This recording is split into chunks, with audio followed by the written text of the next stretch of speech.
Bravo 2. CDC will now make a statement. I'm watching.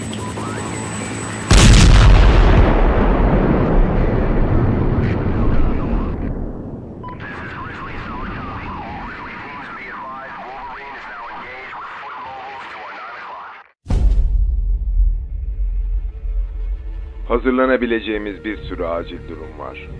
Örneğin bir zombi kıyametini ele alalım. Doğru duydunuz.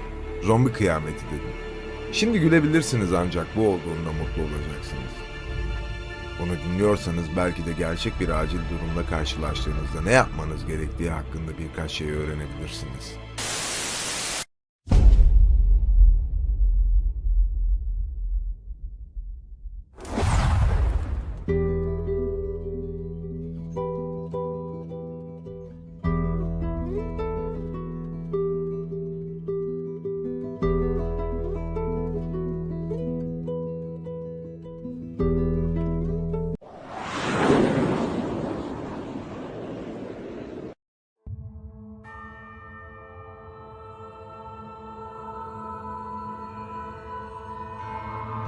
Tüm imkanlar yok olmuş ve tüm dünya bir enfekte kasırganın esir olmuş durumunda.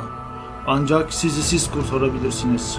Hiçbir devlet ve devlet kurumları sizi artık önemsemiyor. Aileniz ve sevdikleriniz belki de çoktan dönüştü. İletişim cihazları çalışmıyor. Kimseniz yok. Sadece siz ve zombiler. Bu zombi kasırgasında hayatta kalmaya çalışın. Ve bu videoma kulak verin. Filmin başında konuşma senin CDC'nin Hazırlık ve Müdahale Dairesi'nin eski müdürü Ali Kaan'a aittir. Cümleleri 2011'de olası zombi salgını için yayınladıkları protokolden aldık. Her şeyden önce zombilerin tarihçesine bir göz atalım. Hepimiz et yiyen zombilerin ele geçirdiği en az bir film izledik. Sizler zombiler nereden geliyor ve beyin yemeği neden bu kadar çok seviyorlar? Zombi kelimesi ve New Orleans kökenlerinden gelmektedir. Anlamı yıllar içinde biraz değişmiş olsa da ölümsüzleri hizmet etmek için gizemli bir şekilde yeniden canlandıran bir insan cesedi ne ifade etmektedir. Eski budu ve ak gelenekleri sayesinde Walking Dead, Ölümcül Deney, Dünya Savaşı Z, virüsler gibi filmler ve aynı zamanda da kanalında incelediğim birçok videosu var. Filmlerde ve dizilerde zombiler genellikle bulaşıcı bir virüs tarafından yaratılmış olarak tasvir edilir. Bu virüs ısırık veya vücut sıvıları ile temas yolu ile geçer.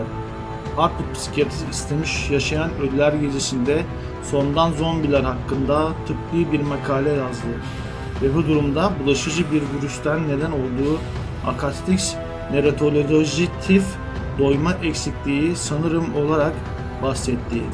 T-Zombie Survivor boyu kitabı ise bir virüsten sorumlu olarak zombi nedenini tanımlar. Dinlerde gösterilen diğer zombi kökenleri arasında yok edilmiş Winnaz Laveriye sonrasından radyasyonun yanı sıra Prion gibi mevcut koşulları, mutasyonları, deli dana hastalığı, kızamık ve kuduz buna dahildir. Film kültürlerinde zombide yükselişi bir zombi kıyametin olabileceği fikri de dahil. Işık yaktı.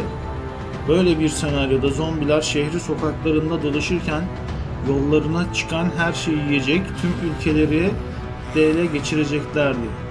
Bu fikrin yaygınlaşması birçok zombi kıyametine nasıl hazırlanacağımız sorusunu yönlendirdi. Doktor Han ayrıca zombi salgını ile karşı karşıya kalan yurttaşların evinde acil durum çantası bulundurması gerektiğini söylüyor. Doktora göre bu çanta zombilerden kurtarırmış ve Doktor Kaan bulmadan önceki birkaç günü geçirmenizi sağlayacak malzemeleri içermeli. Zombi acil durumun kesin de bulunması gerekenler şu şekilde. Kişi başına günde bir galon su, kolay bozulmayacak gıza, reçeteli veya reçetesiz ilaçlar, maket bıçağı, koli bandı, pil ile çalışan radyo, saniston ve hijyen araçları, her aile üyeleri için battaniye ve kıyafet, pasaport, doğum belgesi, ehliyet gibi önemli belgeler.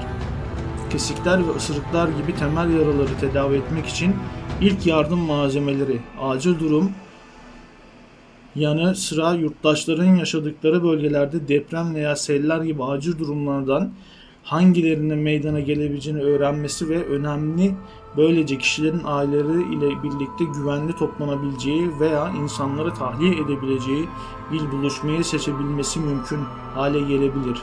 Ayrıca karakol ve itfaiye de dahil olmak üzere acil durumlarda iletişim kuracak kişilerin listesini çıkarmanın büyük faydası dokunabilir. Doktor Han son zamanlarda zombilerden güvenli uzaklaşmanızı sağlayacak çizmeniz öneriyor ve evinizi zombiler istihare ederse ve kasabamız bir kasırga nedeniyle tahliye olursa ailenizin yeniden bir araya gelmesi için bir buluşma yeri seçin. Acil durumlar için evinizin hemen dışında bir yer seçin ve hemen evi dönmeniz durumunda mahallenizin dışında bir yer seçin. Bu durumda iletişime geçecek kişileri belirleyin. Polis, itfaiye ve yerel müdahale ekibiniz gibi yerel bağlantıların bir listesini yapın. Ayrıca ailenizin geri kalanına iyi olduğunuzu belirtmek için acil bir durumda arayabileceğiniz eyalet dışı birini belirleyin. Tahliye rotanızı planlayın. Zombiler açlığında yiyecek yani beyin alanar bu kadar durumlar, bu da şehirden hemen çıkmanız gerektiği anlamına gelmektedir. Nereye gideceğinizi ve önceden gideceğiniz yerleri birden çok fazla rotayı planlayın. Böylece et yiyenlerin şansı kalmazsınız. Bu doğal afetler başladığında ve hızlı bir şekilde sığmanız gerektiğinde yararlıdır ve son olarak asla korkmayın. CDC olası zombi salgını hazırlığı da zombi sokaklarda dolaşmaya başlarsa CDC diğer hastalık salgınlarına benzer bir soruşturma yürütecek. CDC bir zombi istilası ile uğraşan şehirlere, eyaletlere veya uluslara ortak teknik yardımı sağlayacaktır.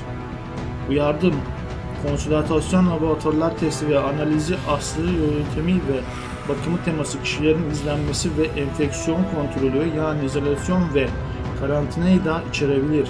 Muhtemelen bu senaryonun enfeksiyonun virüs toksininin kaynağını belirleyin. Nasıl bulaştığına ve ne kadar kolay yayıldığını öğrenin.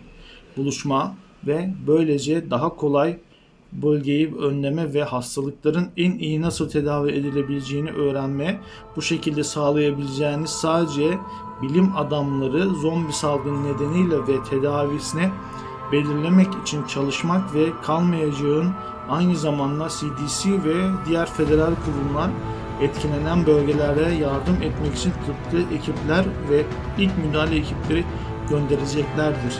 Peki siz böyle bir olası bir salgında saha çalışmalarına katılır mıydınız? Hadi yorumlarda buluşalım.